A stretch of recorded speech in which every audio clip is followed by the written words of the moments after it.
കശ്മീരിൽ ഭീകരർക്കായി തെരച്ചിൽ തുടരുന്നു. തന്ത്രപ്രധാന ചർച്ചകൾ ഇന്ത്യ തുടരുകയാണ്. പ്രതിരോധ മന്ത്രി രാജ്നാഥ് സിംഗ് ജപ്പാൻ പ്രതിരോധ മന്ത്രിയുമായി ഇന്ന് കൂടിക്കാഴ്ച നടത്തും.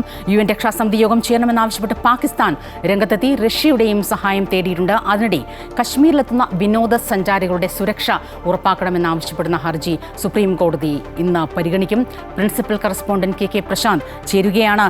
പ്രശാന്ത്, ഇന്ത്യ എന്തുകൊണ്ട് അതിവേഗമായി തിരിച്ചടിക്കുന്നില്ല എന്ന ചോദ്യമാണ് പലരുടെയും മനസ്സിൽ ഉയരുന്നത്. പക്ഷേ 1000 മുറിവുകളിലൂടെ പാകിസ്ഥാനെ വേദന നൽകുക എന്നതാണ് ഇന്ത്യ മുന്നോട്ട് വയ്ക്കുന്ന നയതന്ത്രപരമായ നിലപാട്, നയതന്ത്രപരമായ യുദ്ധം.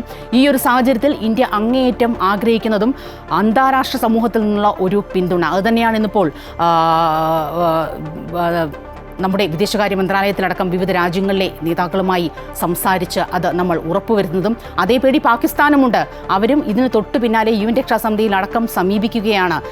ഇന്ത്യയെ സമ്മർദ്ദത്തിലാക്കാൻ, ഇന്ത്യയുടെ ഈ സമ്മർദ്ദത്തിൽ നിന്ന് പിൻവാങ്ങാൻ എന്ത് ചെയ്യാൻ സാധിക്കും എന്നതടക്കമുള്ള കാര്യങ്ങളിൽ.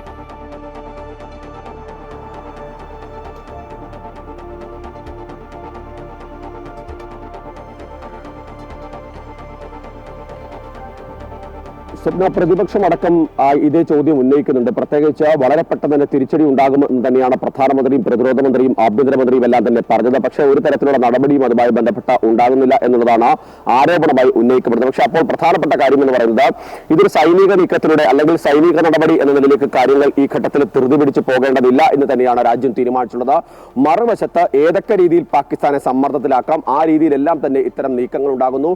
കിഷൻ ഗംഗയിലടക്കം എല്ലാ തരത്തിലും, അതായത് ഏതൊക്കെ നദികളിൽ നിന്നാണ് പാകിസ്ഥാനിലേക്ക് ജലമൊഴുകുന്നത്, അവരുടെ വൈദ്യുത പദ്ധതികളിലേക്ക്, ഒപ്പം തന്നെ കൃഷിയിടങ്ങളിലേക്കൊക്കെ തന്നെ ഉപയോഗിക്കാനുള്ള ജലമൊഴുകുന്നത്, ആ പദ്ധതികളിലൊക്കെ തന്നെ നിയന്ത്രണം കൊണ്ടുവരികയും ചെക്ക് ഡാമുകൾ നിർമ്മിക്കുക അടക്കമുള്ള കാര്യങ്ങളിലേക്ക് പോകാൻ തന്നെയാണ് രാജ്യം തീരുമാനിച്ചിട്ടുള്ളത്. ഏതെങ്കിലും തരത്തിൽ മറ്റേതെങ്കിലും തരത്തിലുള്ള നീക്കങ്ങൾ ഉണ്ടായാൽ ഏതൊക്കെ രീതിയിൽ അതിനെ പ്രതിരോധിക്കണം തുടങ്ങിയ കാര്യങ്ങൾ സംബന്ധിച്ച വളരെ കൃത്യമായ ഒരു പദ്ധതി തയ്യാറാക്കി തന്നെയാണ് ഈ ജലമൊഴുകുന്നതുമായി ബന്ധപ്പെട്ട നീക്കം നടത്തുന്നത്. അതേസമയം തന്നെ അന്താരാഷ്ട്ര സമൂഹത്തിൽ പാകിസ്ഥാനെ ഒറ്റപ്പെടുത്താനുള്ള അതിശക്തമായ നീക്കങ്ങൾ നടക്കുന്നു. പ്രത്യേകിച്ച് മറ്റു രാജ്യങ്ങളുടെ വിദേശകാര്യമന്ത്രിമാരുമായും ഒപ്പം തന്നെ പ്രതിരോധ മന്ത്രിമാരുമായി നമ്മുടെ രാജ്യത്തിന്റെ ചുമതലയുള്ളവരെല്ലാം തന്നെ കൃത്യമായി സംസാരിക്കുന്നുണ്ട്. ജപ്പാൻ പ്രതിരോധ മന്ത്രിയുമായി ഇന്ന് രാജ്നാഥ് സിംഗ് രാവിലെ ഡൽഹിയിൽ ചർച്ച നടത്തുന്നു. ആ ചർച്ചയിൽ ഇതേ ആവശ്യങ്ങൾ തന്നെയാണ് പ്രധാനമായും മുന്നോട്ട് വയ്ക്കുന്നത്. ഇരു രാജ്യങ്ങൾ തമ്മിലുള്ള സൈനിക സഹകരണം ഉൾപ്പെടെയാണ് പ്രധാനപ്പെട്ട കാര്യമെങ്കിലും അതോടൊപ്പം തന്നെ പാകിസ്ഥാൻ ഉയർത്തുന്ന വെല്ലുവിളി വളരെ കൃത്യമായി തന്നെ മുന്നോട്ട് വയ്ക്കും. പാകിസ്ഥാൻ, അതായത് നേരത്തെ ഇന്റർനാഷണൽ മോണിറ്ററി ഫണ്ടിങ്ങിനും ഒപ്പം തന്നെ ലോക ബാങ്കിനും എല്ലാം തന്നെ ഇന്ത്യ കത്ത് നൽകിയിരുന്നു.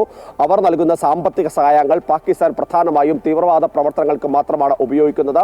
ആ ഫണ്ട് സംബന്ധിച്ച് കൃത്യമായ ഒരു അന്വേഷണം വേണമെന്നും ഏതൊക്കെ രീതിയിൽ ഉപയോഗിക്കുന്നു എന്ന തരത്തിൽ വിശദമായി പരിശോധിക്കണമെന്നൊരു ആവശ്യം മുന്നോട്ട്. ഇങ്ങനെ ഓരോ ഘട്ടത്തിലും ഏതൊക്കെ തരത്തിൽ പാകിസ്ഥാനെ സമ്മർദ്ദത്തിലാക്കാം അത്തരം നീക്കങ്ങൾ തന്നെ നടക്കുന്നു. അതേസമയം തന്നെ ഒപ്പം സുപ്രധാനമായ ഒരു ഹർജി സുപ്രീം കോടതി എഴുതുന്നുണ്ടല്ലോ, ഈ കശ്മീരിലെത്തുന്ന വിനോദസഞ്ചാരികളുടെ സുരക്ഷ ഉറപ്പാക്കണമെന്നാവശ്യപ്പെടുന്നു.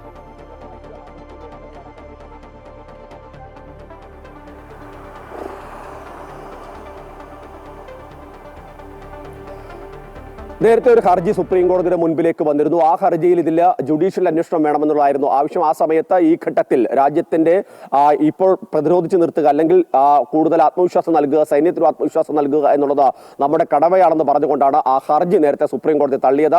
സമാനമായ രീതിയിൽ തന്നെ ഒരു പൊതുതാൽപര്യ ഹർജിയാണ് ഇപ്പോൾ സുപ്രീം കോടതിക്ക് മുൻപിലേക്ക് വന്നിട്ടുള്ളത്. അതിൽ അവിടേക്ക് എത്തുന്ന വിനോദസഞ്ചാരികളുടെ സുരക്ഷ ഉറപ്പാക്കണം. VIP-കളടക്കം വലിയ ആളുകൾ വരുമ്പോൾ വലിയ സുരക്ഷ ഉറപ്പാക്കുന്നുണ്ട്. പക്ഷേ സാധാരണ ആളുകൾ ഈ ഇവിടേക്ക് എത്തുമ്പോൾ, താഴ്വരയിലേക്ക് എത്തുമ്പോൾ അവർ സുരക്ഷയില്ല. അത് അക്കാര്യത്തിൽ കേന്ദ്ര സംസ്ഥാന സർക്കാരുകൾ അതിശക്തമായ ഇടപെടലുകൾ നടത്തണം എന്നുള്ളതാണ് ഇതിൽ ആവശ്യപ്പെടുന്നത്. ജസ്റ്റിസ് സൂര്യകാന്ത്, NK സിംഗ് അടങ്ങുന്ന 2 അംഗ ബെഞ്ചാണ് ഈ ഹർജി പരിഗണിക്കുന്നത്. ഈ ബെഞ്ച് തന്നെയാണ് നേരത്തെ ഹർജി പരിഗണിച്ചുകൊണ്ട് ഈ ജുഡീഷ്യൽ അന്വേഷണം എന്ന ആവശ്യം തള്ളുകയും ഒക്കെ ചെയ്തത്. ഏതായാലും ഈ ഘട്ടത്തിൽ ഏതെങ്കിലും തരത്തിലുള്ള ഒരു നിർദ്ദേശം കോടതിയുടെ ഭാഗത്തുനിന്നുണ്ടാവുകയാണെങ്കിൽ ഇപ്പോഴത്തെ സാഹചര്യത്തിൽ അത് ഏറ്റവും നിർണായകമാണ്. സ്വപ്ന, തീർച്ചയായും പ്രശാന്ത് സൂചിപ്പിച്ചതുപോലെ തന്നെ ആണ് ഈ രാഷ്ട്രീയപരമായും ഐഡിയോളജിക്കലിയും ഒക്കെ ഒരു രാജ്യത്തെ എങ്ങനെ പ്രതിരോധിക്കാം എന്ന ആ ഒരു തന്ത്രത്തിലൂടെ തന്നെയാണ് ഇന്ത്യ ഇപ്പോൾ മുന്നോട്ട് പോകുന്നത്.